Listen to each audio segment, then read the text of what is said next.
The night in Lexington was quiet. Too quiet. The cicadas hummed from the trees, their shrill chorus blending with the steady hiss of the kitchen fire. The air was heavy and thick, the kind that clung to skin and hair, that carried the smell of sweat, ash, and something sharper, something metallic.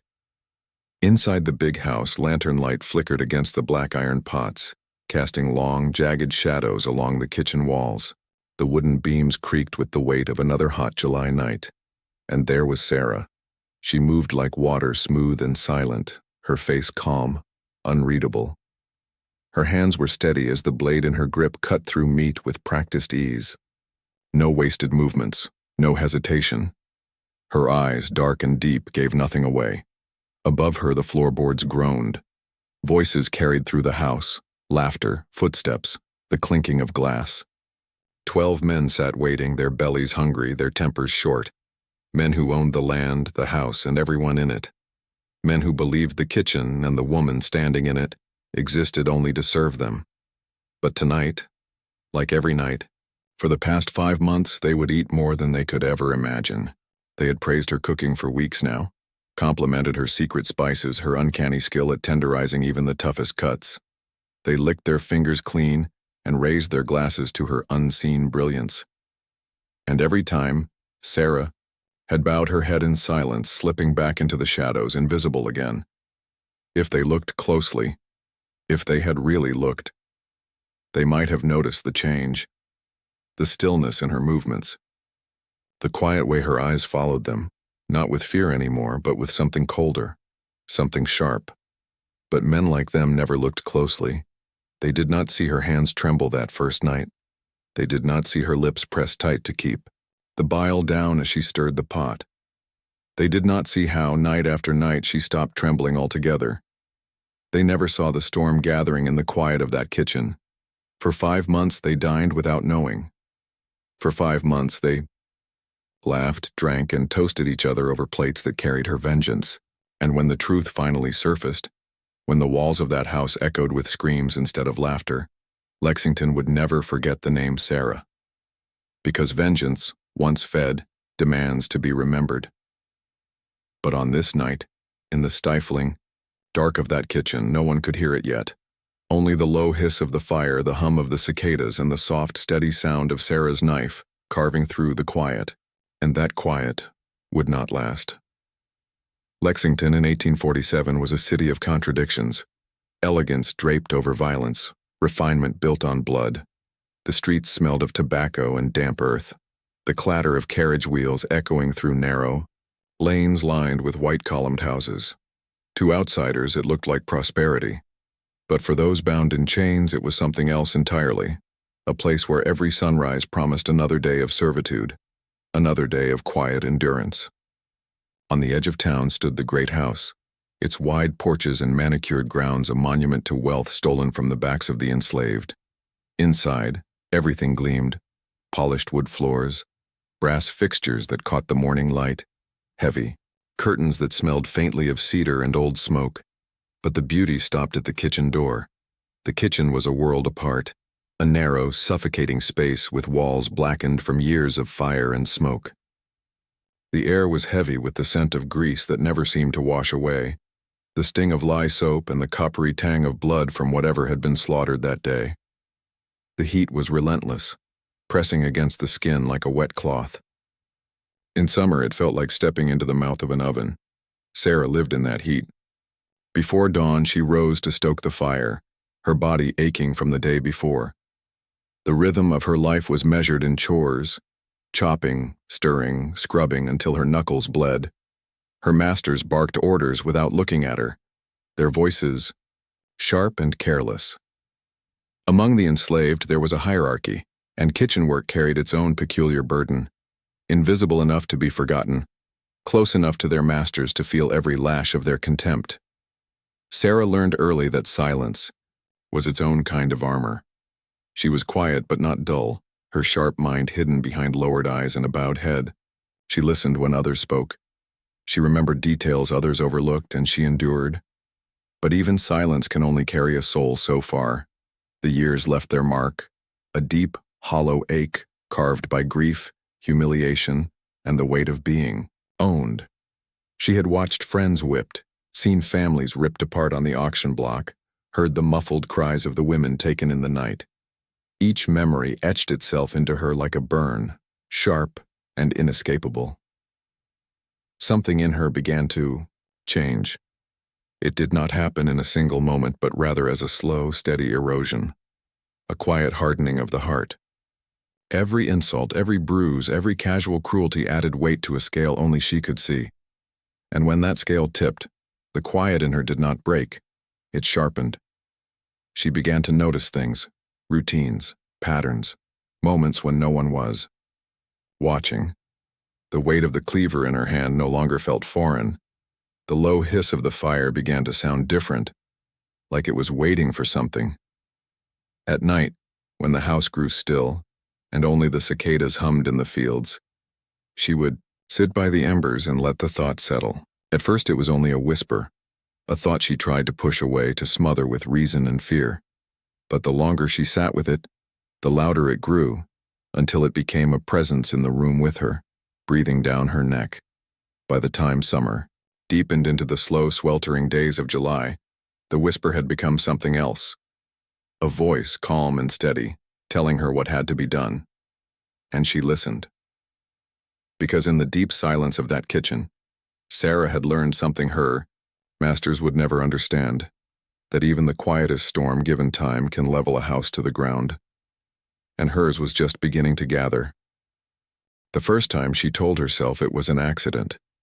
The night was thick with heat, the kind that pressed against the lungs and made the walls sweat. The house slept, the cicadas screaming in the trees, when she found herself standing over him, the youngest of the 12, his breath reeking of bourbon, his laugh still echoing in the back of her mind. He had stumbled into the kitchen after midnight, slurring demands for food, for service, for her silence. And something in her, something sharp and quiet, finally moved. The blow landed before she even realized she had swung. A dull, wet crack. Then silence. The world seemed to tilt, the fire's glow trembling across the walls, the only sound her own breath, shallow and fast. His body was heavy, heavier than she expected, the skin slick with sweat as she dragged him out into the dark. The dirt clung to her bare feet, the night air thick with the sweet coppery tang of blood. Somewhere, an owl called, soft and mournful, as if bearing witness. By dawn, her arms ached, her body numb, but her face was still. The kitchen roared to life as the sun crept over the horizon. The iron hissed, the pots clanged, and the sharp scent of onions and smoke filled the air. Her hands no longer trembled. She stirred, chopped, and plated as if nothing had happened. When the men sat to eat, laughing loud and careless, they never noticed the change in her eyes. The first time left her shaken. The second time, she was ready. Days turned into weeks, the air thick with August heat. Sarah moved through the house like a shadow, her silence a weapon sharper than any blade. She studied their habits, who lingered late in the fields, who drank until they staggered, who walked alone near the edge of the property. She learned their weaknesses, their patterns, and when the moment came, she struck without hesitation. Each act left the house quieter, and each time she felt something inside her shift. The fear that had once coiled tight in her chest began to loosen, replaced by a cold, precise calm. She worked with the same steady rhythm she always had, the scrape of the knife against the board, the low hum of the fire, the hiss of fat spitting in the pan. But beneath it, something darker stirred. It became almost ritual, the careful preparation, the measured steps, the slow, deliberate cleaning of the blade when it was done. She told herself it was survival, that every act was one less set of eyes on her, one less pair of hands reaching for her in the night. But deep down, she knew it had become something more. By the third month, she could not remember the sound of her own fear. The masters never suspected. To them, Sarah was still the quiet cook in the shadows, her food somehow tasting better with each passing week. They praised her skill, clinked their glasses, and joked about her magic hands, never realizing the cost of their indulgence. In the kitchen, the storm raged on. The smell of blood clung to the walls, faint but constant, like a secret only she could smell. The iron tang lingered on her hands no matter how hard she scrubbed. At night, when she lay down in her small corner of the servants' quarters, she could still feel the weight of them, the heavy stillness, the quiet surrender that followed. But the house above her slept easy, oblivious. Night after night, meal after meal, the routine continued. And with every passing week, Sarah's resolve hardened. Her movements grew sharper, more deliberate, her silence heavier. The men feasted, blind to the quiet storm that brewed just beyond the kitchen door. And Sarah, steady, unflinching Sarah, began to understand what true power felt like. But power has a way of demanding more. And by the time the cicadas fell silent and the summer air began to cool, she was no longer simply surviving. She was preparing. Because the storm she had started was no longer just hers. It was coming for them all. By the 4th month, the kitchen was no longer a place of trembling hands and hurried whispers. It had become her stage, her sanctuary, the one place where she held absolute power. The fire roared steady in the brick hearth, casting a dull orange glow across the blackened pots and wooden counters.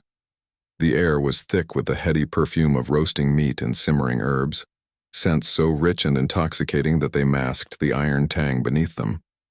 Each motion she made was deliberate, almost elegant, the steady scrape of the knife against the board, the hiss of fat meeting the pan, the quiet rhythm of her breathing.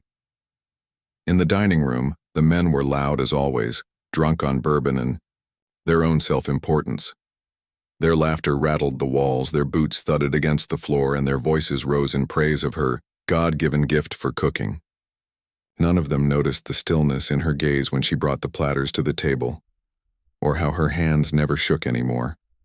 They were too busy eating, too busy gorging themselves on what they believed to be trophies of their wealth. Never, knowing they were consuming the very evidence of their cruelty, Sarah moved like a ghost through those nights, her footsteps silent, her presence unnoticed except when summoned. The first time she had trembled. The second time she had cried when no one was looking. But now she felt nothing. No fear. No guilt. Only the hollow, methodical certainty that what she was doing was no longer a choice but a necessity. With each meal she prepared, with each dish she placed in front of them, a little more of her humanity slipped away. Sometimes in the dead of night she would stare into the fire and wonder if there was a way back, if she could ever be the girl she once was. The girl who sang quietly to herself while shelling peas in the yard, who believed that someday, freedom might come. But those thoughts were fleeting now. The girl was gone, buried somewhere deep beneath the weight of what she had done, what she had become. By the final week, she had stopped counting. The faces blurred together, voices blending into one indistinguishable chorus of entitlement and cruelty. She watched them from the kitchen doorway as they ate and drank, their laughter filling the house like a plague. The sharp smell of whiskey, mixed with the sweetness of cornbread and the greasy, savory scent of the roast that sat in the center of the table. Their hands tore into the meat, their mouths slick with fat, their teeth tearing and grinding.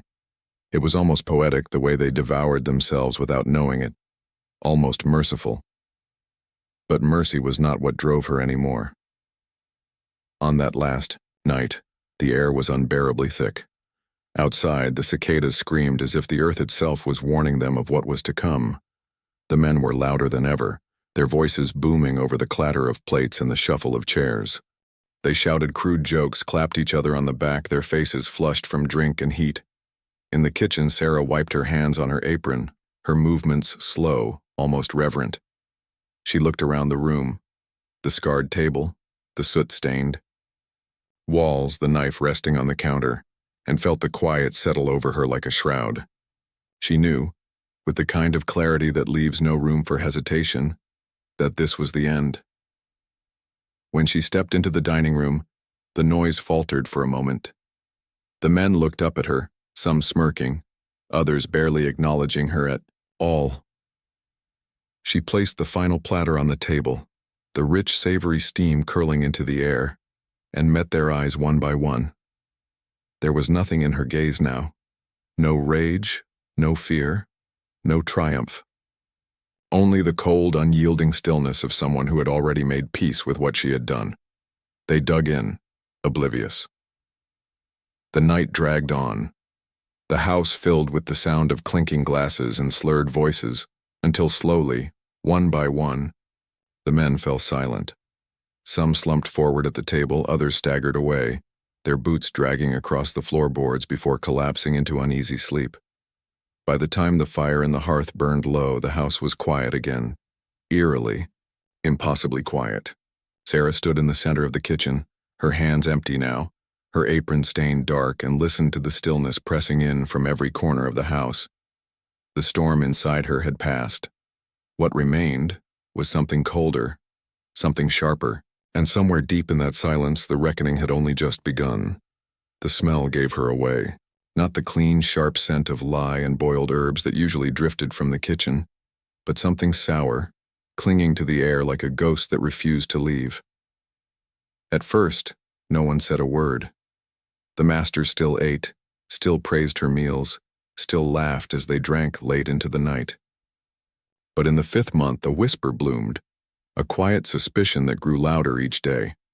A stable boy claimed he saw something in the smokehouse that turned his stomach. A visiting trader muttered that the broth had a strange, almost metallic, tang. The night the truth broke was chaos.